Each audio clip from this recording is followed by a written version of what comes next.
वअला आलिहि व अस्हाबिहिल्लज़ीना हुम अहलुल फ़ज़्ल वल अदाला।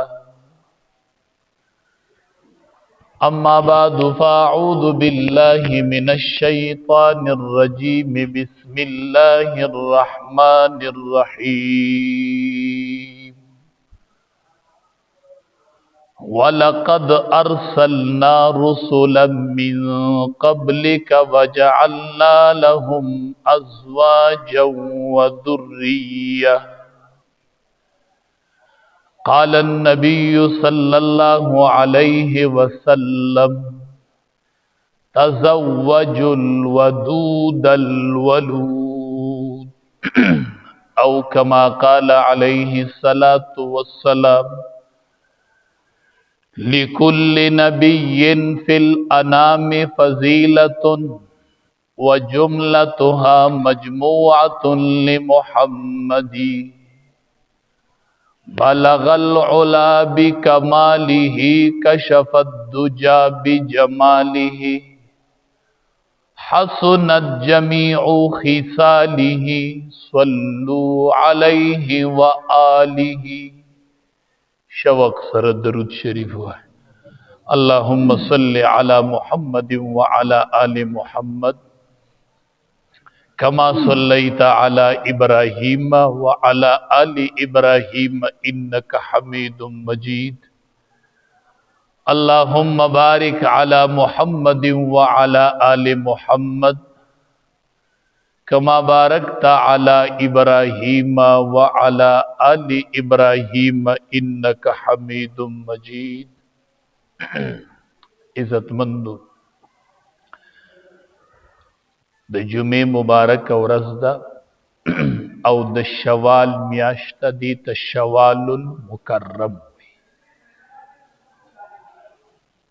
हदीस मुबारक के राजी चिकल द जुमे उरज शिनो द जुमे पौरज द मस्जिद प तमाम दरवाजों की मलाइक नासी। सुमर खलक ची जुमात तराजी ने द अगी नमून लिखी तरतीबवार खप तरतीब बांदी लिखी द टूलू नडुम्बे चे अवल कस मस्जिद तराशिनो द टूलू नजियात अजर अगले और ची अखिरे राशि जो अखिरे अजर दागशी और ची कल खुतबा शुरू शीनो मलाइक खपल दफातिर बन की द जुमे पौरज मस्जिद ता हाजिरी द वक्त तक और प दरवाजा ची रा दंदकी गे नवाइदल तब मलाइक उस खपल दफातिर को लौकड़ी दी दे की जमुन नमूने लिखी। दा द अल्लाह प किताब के दा नमूने लिखल दा द इंसानानु किताब न दे और दा नमूने दिसे बितरतीब लिखल शी। दा अवल रागे, दा द्वयम रागे, दा द्रयम रागे, दा दे ढेर घट फजीलत और घट अजर दे। हदीस मुबारक के राजी चिकल सड़े द जुमे पौरज बांदे जुमात तरादंद शिवदे गले की निसलग व अमल वन की चाहता अखवा देखवा उनवाई द चापसठ बांदे उन दांगियो गले की और दे फारिग शी नो दा जुमा द दी जुमे नवाल द बली जुमे पूरी द टूलू गुनाहुनो कफारा अल्लाह उगरसे मुझे सड़े डेर पा अजज़े हाजिरी की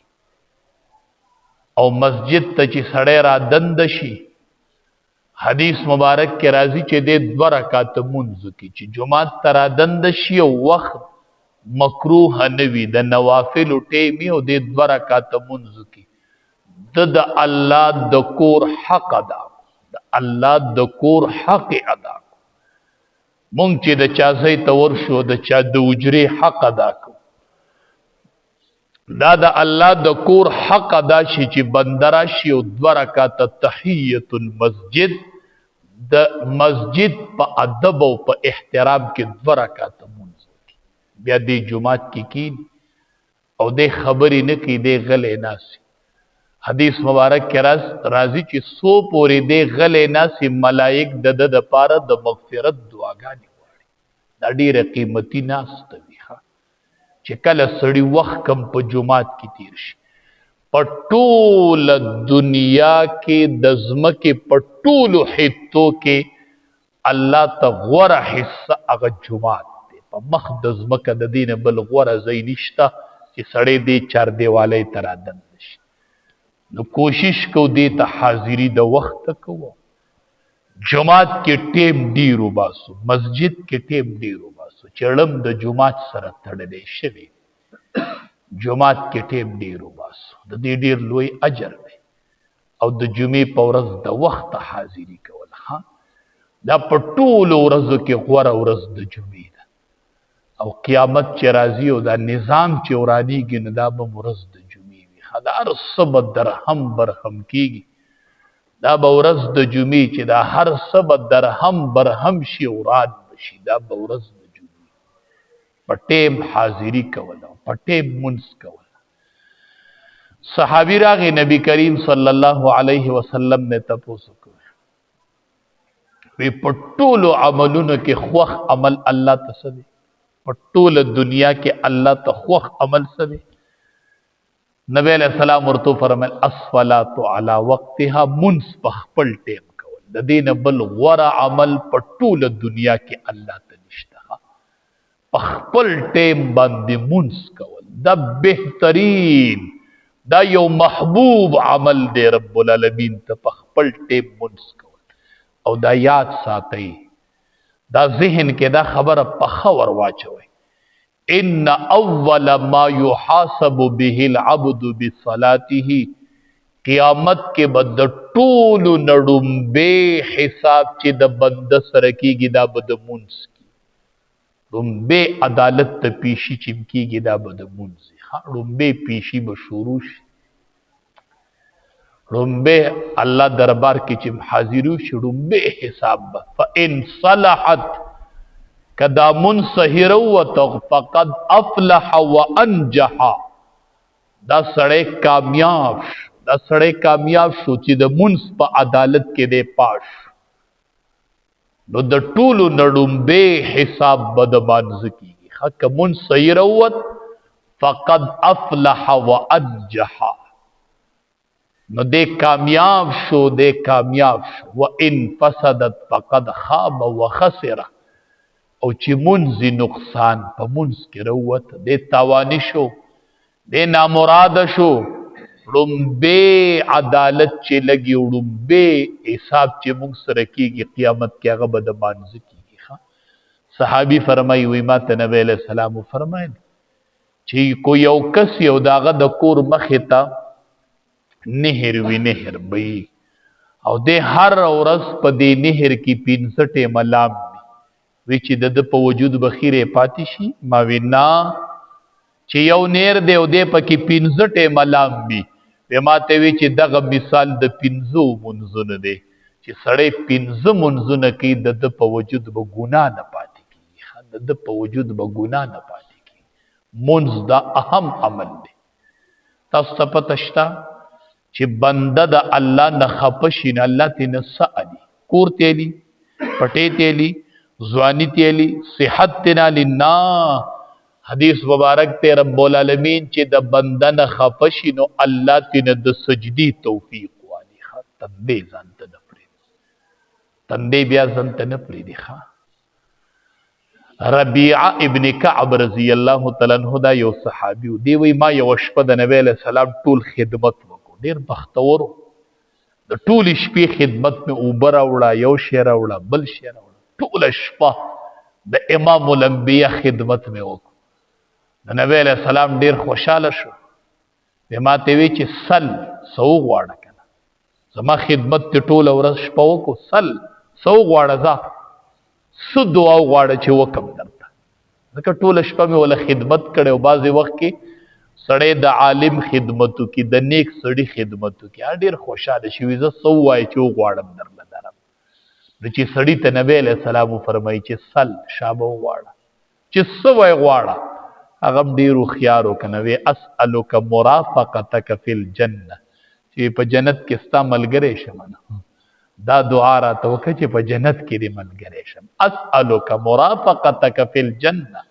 ستا ملګرتیا په جنت کې غواړم چې په جنت کې دې ملګری یم. دا دعا راتو کا نبی علیہ السلام راته فاعني على نفسك بكثرة السجود که زما مرګتیا په جنت کې غواړي نو ډیری سجدي لګوه په مخ سجدي لګوه فاعني على نفسك بكثرة السجود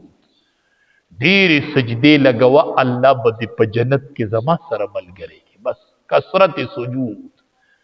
د سجدي په حالت کې بنده الله ته ډیر نږدې ښه دا تندې نه دی دا ډیر اشرف دی په وجود کې دا مخ نه دی دا ډیر اشرف دی ځکه وي په مخ په بیبي نه وای دا د بیبي حق دی ښه ساروي له به داغم په مخ نه لګي بیبي بم په مخ نه وخي دا ډیر اشرف دی او په تمامو مخلوقاتو کې د ټولو نه کمزورې مخلوق ځمکه او سړی دا اشرف اندام روالی او په ځمکه رب دی یا سبحان ربی الاعلا په دې ټیم کې دا بنده رب ته ډیر نږدې आवाज ورته وشي ارفع رأسک لبیک یا عبدی ارفع رأسک بنده حاضر ما سر اوچته و څه غواړي بنده چې درکم سر اوچت کا ګوره دا تندې مونږ چاته نه ټیټو چاته په ډاګ ډګدو او رب ته په ډاګ باندې کېږي نبی علیہ السلام ورته فرمایي سجدي ډېرې کوه ما سره به د الله په جنت کې یو ځای کې سجدي په ځان ډېرې لازمي کوه د مونځ ډېر غټ اهتمام کوه نبی علیہ السلام فرمایي د چا نه چې د مازدیګر مونځ پاتې شو فکأنما وتر اهله وماله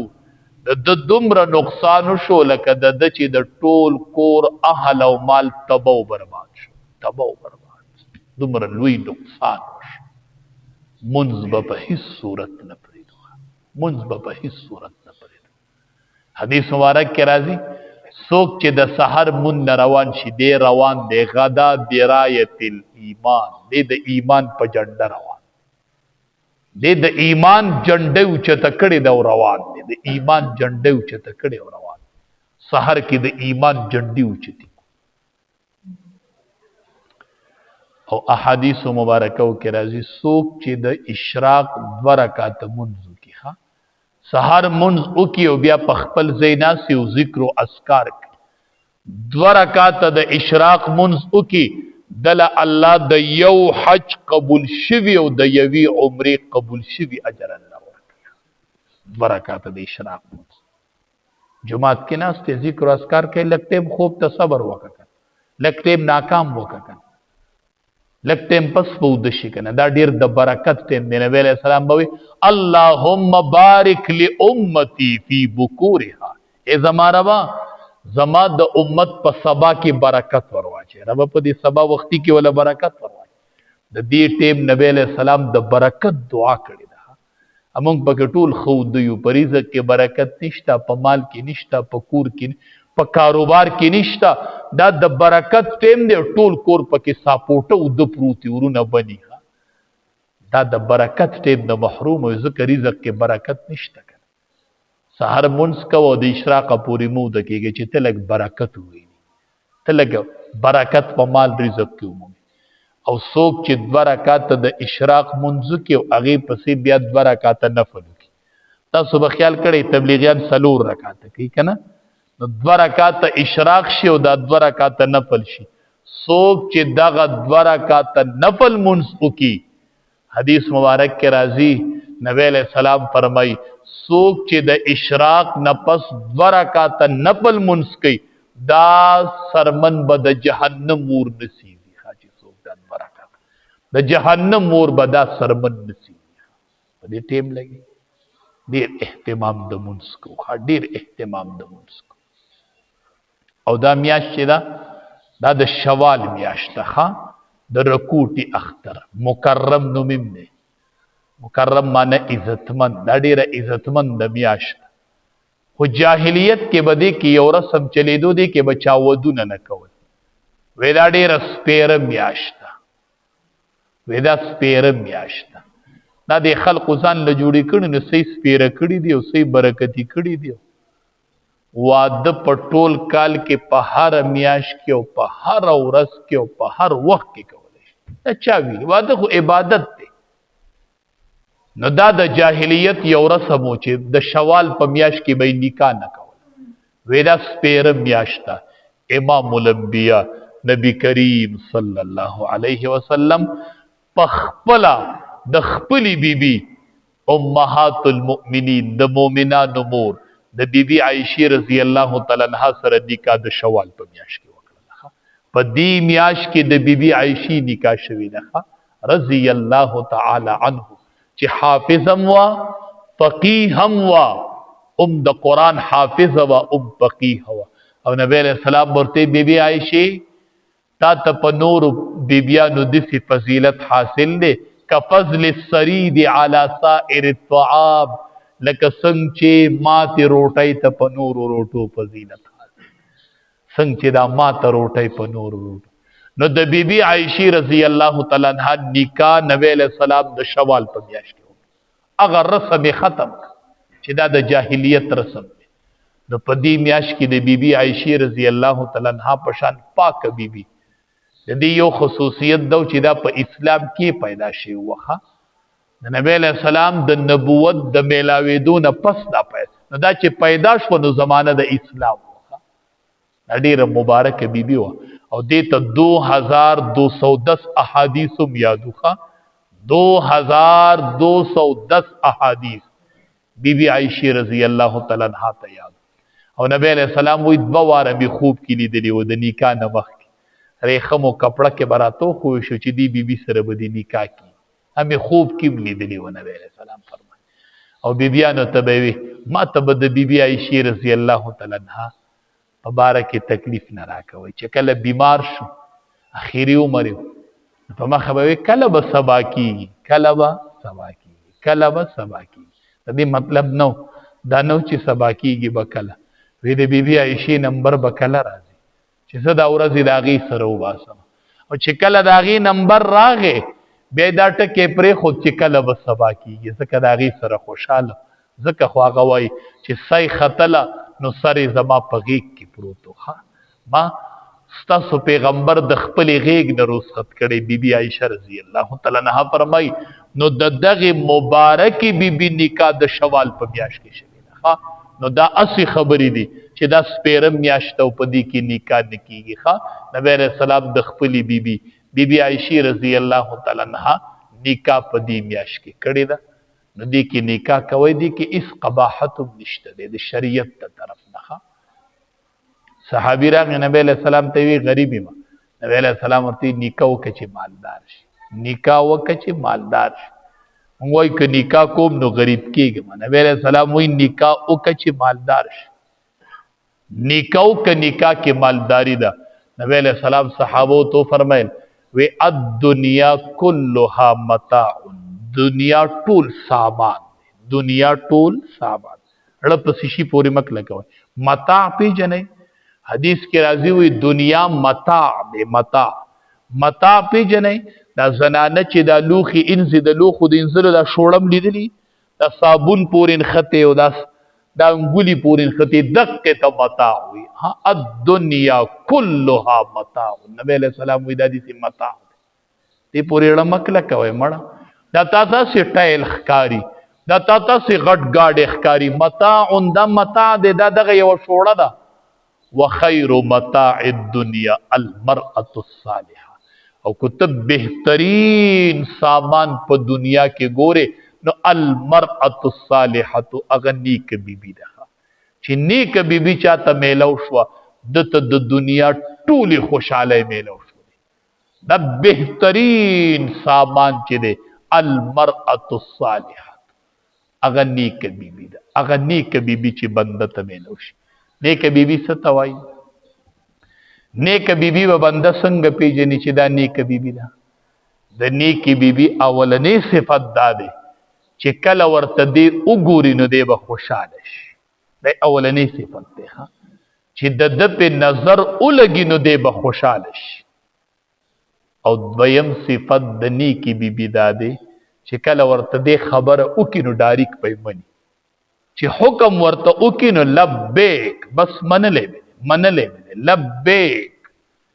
وګوري ورته خوشاله شي بار نستړې ستوبه نرش په بیبي نظر لګي خوشاله شي دا مرأي صالحه ملو شوی ده او چې د خبرې ورته حکم وکړي نو ډاری کې اومني او چې کله دی د هغې په باره کې څه قسم وخوري نو دی ولې پوره کوي مطلب دا دی وایي زما په دې ښځه دا یقین دی زما د قسمې چې دا به دا کار داسې کوي بیا خپل خاوند په قسم کې رښتینی کوي چې زما خاوند په ما ننګ کړی دی او څلورم صفت یې دا دی چې کله خاوند د کوره وځي نو دا د خاوند د مال او د جان حفاظت کوي دننه کور کې د خاوند معلوم نه ځای کوي خپل عزت هم چاته نه ښکاره کوي د خاوند د مال د جان د بچو د کور حفاظت کوي دا المرأي صالحه ده دا نیک بیبي ده چې چاته دا دنیا کې میلو شوله دته د دنیا ټول خواږه میلو شوله سکون ورته میلو شو او نبی کریم صلی الله علیه وسلم او فرمایل هم وما ته په دنیا کې درې سيزونه ډیر خوښ حبب الی من دنیاکم ثلاث وستاسو د دنیا نه راته درې سيزونه خوښ دي یو خوشبوئی عطر دا مې ډیر خوښ دي نبی علیہ السلام فرمایي او دویم نکاح کړي بیبي چې په نکاح کې بیبي وي او دریم مونږ عطر می خوختی خوشبوئی نکاح کړي بیبي می خوخه ده او منز می خوختی دا درې سيزونه راته دنیا کې ډیر محبوب دا درې سيزونه به دنیا کې ډیر خوختی نبی کریم صلی الله علیه وسلم فرمایي او نبی علیہ السلام فرمایل وی تنکح المرأة لاربع عام طور پر چې د خزي سره نکاح سړی کوي نو د سو وجونه کوي د سلور لمالها مالداري جو د ورته رغبت پیدا شي لحسبها یی خاندان غټ اوچتی شریف خاندان نه نو سړی رغبت پیدا شي یا ولجمالها حسینه د سړی رغبت پیدا شي یا ولدینها دیندار نبی علیہ السلام صحابی ته وی فظفر بذات الدین اے صحابی لاس ته په خورو کې ککړ ش دین پکې غوړه ک دین پکې غوړه ک چې کله د دینداری ومندل بیا غریشته کوه دین غوړه کوه یو طرف ته خاندان او چته خو بل طرف ته دیندار دین پکې غوړه او نبی علیہ السلام او فرمایل چې وکله تاسو په سوک رشتہ راولي تاسو په خور لور پسې سوک رشتہ راولي تاسو د هغه د دین نه خوشاله او د اخلاق نه خوشاله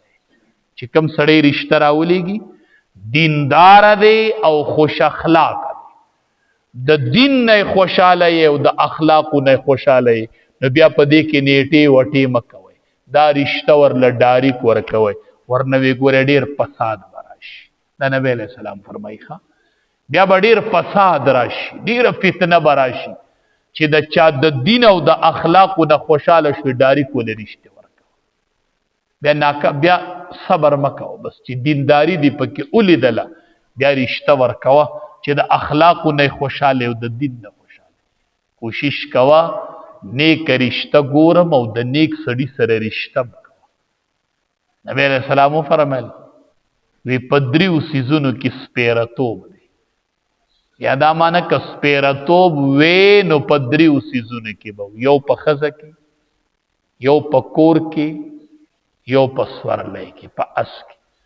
په خزه کې سپیرتوب دا دی چې دا بد اخلاق دا د خزه سپیرتوب دی او د اس سپیرتوب دا دی چې دیتا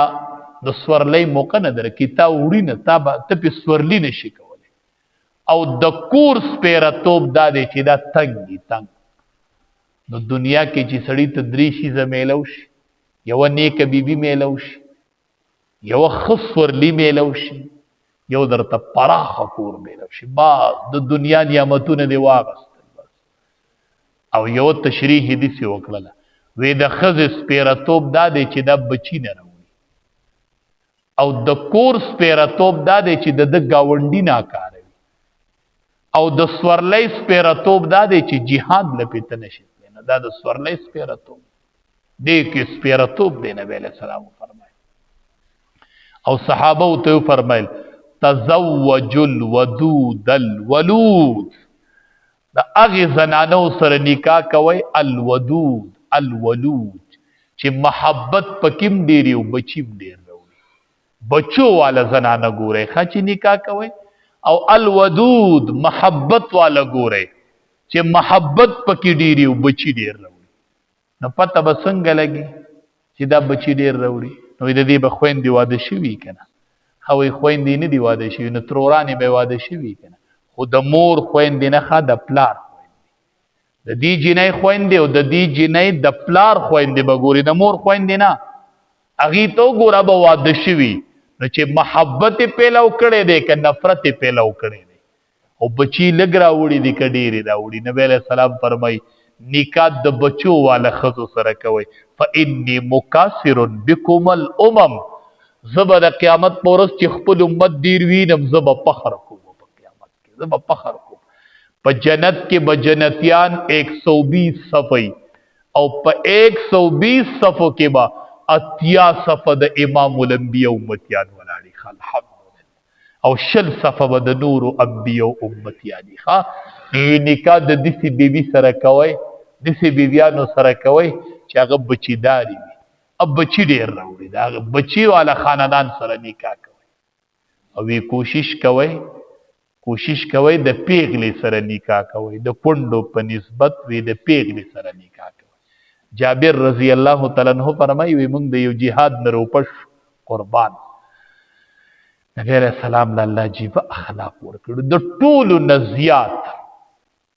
نبی علیہ السلام به خوشطبي د ټولو نه زیاته د چا سره کوله؟ تاسو ته پته شته؟ د ټولو نه زیاته خوشطبي به امام الانبیاء د ماشومانو سره کوله، د ټولو نه زیاته خوشطبي دا به د ماشومانو سره کوله. جابر رضی الله تعالی عنہ فرمایي وی د جهاد نه روپه شولو، مدینه منورې ته رانږدې شو، نو ایمان نوې واده کړی و.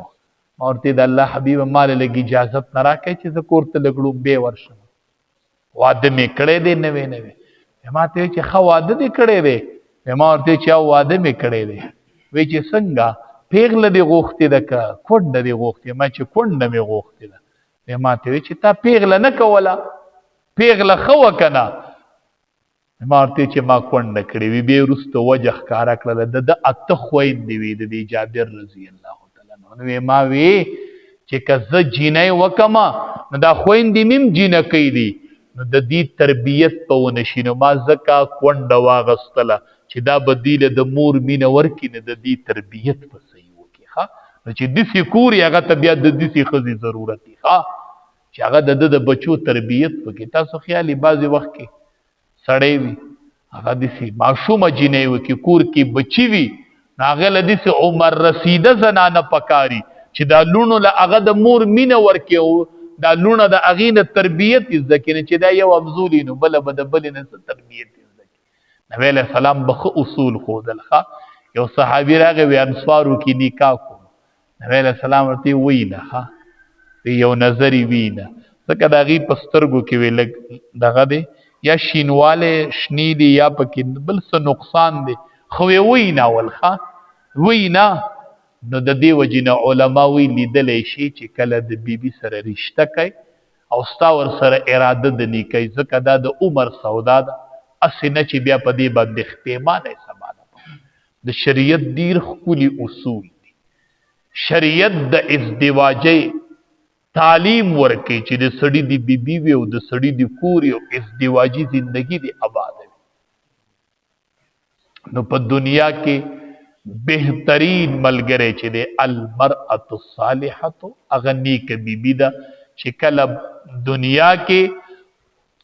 بنده ته نیک بیبي میلو شي، د دې نه بل لوی نعمت د دنیا چې دی هغه نشته دی. او بیبي خدیجه رضی الله تعالی عنها د نبی علیہ السلام بیبي وه، د لومبنۍ بیبي وه. نبی علیہ السلام سره یې داسې ژوند تېر کړی چې نبی علیہ السلام به د مرګه پورې دا یادوله، د مرګه پورې. یو ورځ بیبي عایشه رضی الله تعالی عنها فرمایي وی مونږ کره غږ وشو، اواز بیخي د بیبي خدیجې رضی الله تعالی عنها. نبی علیہ السلام ته ښه پته وه چې وفات شوې ده. وی نبی علیہ السلام په ژړا شو. ما ورته چې د الله حبیبه ولې ژاړې؟ وی چې دا آواز بالکل د بیبي خدیجې رضی الله تعالی عنها ها په شانتي وما چې کو دا چرته هغه ما کره راننوتله، د مرګه پورې د خولې نه نه وایستلې، د مرګه پورې. علما وای د دې وجه دا وا چې دې چې د نبی له سلام سره څومره ژوند ایستلو په ټول ژوند کې دې یو خبره دې نه وکړي چې هغه د نبی له سلام په طبيعت چپه لګېدلی په ټول ژوند کې نام کمال دی کمال ټول ژوند دې تیرول ټول ژوند دې تیرول یو ورځ نبی له سلام لرا روانه د بیبيانو نبی له سلام لرا روانه د سالن روټي راغستې نبی له سلام له روټي راوړي جبريل امين راغی ود الله حبيبا بیبي خدیجه را روانه ده تاله روټي سالن راغستې ستا خواله را روانه ده خو چې راشي نو ورته وای چې جبريل امين راغلی او جبريل امين وای چې د الله د طرف نه راغلی ما زما سلام رب العالمین وای چې په بیبي خدیجه وایا او تب په زما سلام وای چې جبريل امين وای چې تو ورته زما سلام ما سلام د الله د طرف نه راوړی او زما سلام به پیته وای چې راشي ورته وای چې جبريل امين او رب العالمین درته دواړه سلام کوي او فبشرها ببيت في الجنه او زیره به ورته ورکړي چې په جنت کې در الله یو کور تیار کړي دی په جنت کې در الله یو کور تیار کړي د ژوند چې سړی تیری خپل ژوند تیرو دنیا کې لګ وخت سفر دی وی الموت قدح كل نفس شاربها مرګ یو پیاله ده كل نفس شاربها هر سړی بیسکی مرګ یو پیاله ده هر سړی بیسکی والقبر باب كل ناس داخلها او قبر یو دروازه ده هر تن په داخليږي مرګ یو پیاله ده هر نفس بیسکی او قبر یو دروازه ده هر انسان په داخليږي نو دا ګوټ او دا دروازه را ته پراته دي رب العالمین دې عمل کولو توفیق راکړي واخر دعوانا ان الحمد لله